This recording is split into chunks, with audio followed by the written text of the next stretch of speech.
A migração para os centros urbanos exigiu uma solução para abrigar mais pessoas em um espaço restrito: os prédios.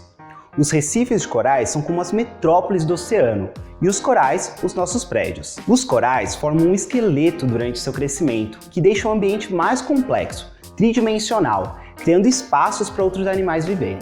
Isso torna os recifes de corais um dos ecossistemas mais ricos e produtivos do mundo.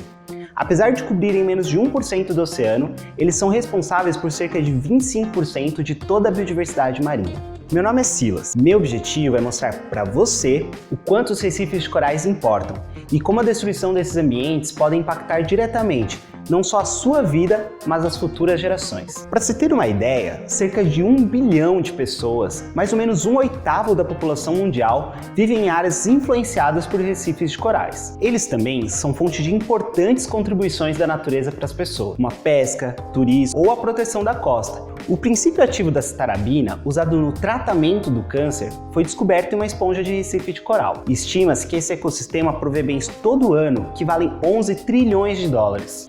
E o que a gente tem feito com ele? Eles estão sendo degradados pelas ações do homem, pela pesca excessiva, poluição, mas em escala global, a mudança climática, acentuada também pelo homem, é a maior ameaça a esse ecossistema. No Atlântico, áreas estão se tornando inóspitas para espécies importantes desse ambiente. Imagine então que os prédios e casas de São Paulo desapareçam, ou que não existam mais árvores, meios de transporte. Seria um caos, não? Essa visão pode ser estendida aos recifes de corais. Neles, temos muitos organismos importantes para o funcionamento do ecossistema, mas que estão sendo afetados em sua distribuição pelas mudanças climáticas. No meu trabalho, uso o aprendizado de máquina para fazer projeções de como a distribuição desses organismos poderá mudar no futuro. O aprendizado de máquina é complicado, mas ele está no seu dia a dia e talvez você nem perceba. Por exemplo, quando a Netflix te sugere um filme, ela usa dados do que você já assistiu para sugerir algo parecido. No meu estudo, o algoritmo identifica as características dos ambientes onde o animal ocorre hoje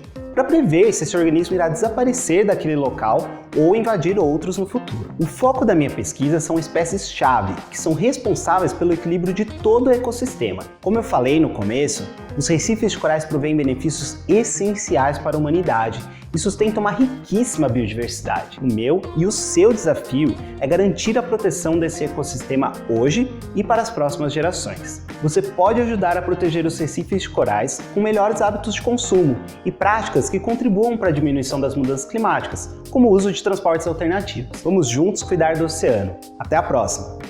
Este trabalho é realizado no Laboratório de Biologia Recifal do Instituto Oceanográfico da USP, coordenado pelo professor Tito Lotufo.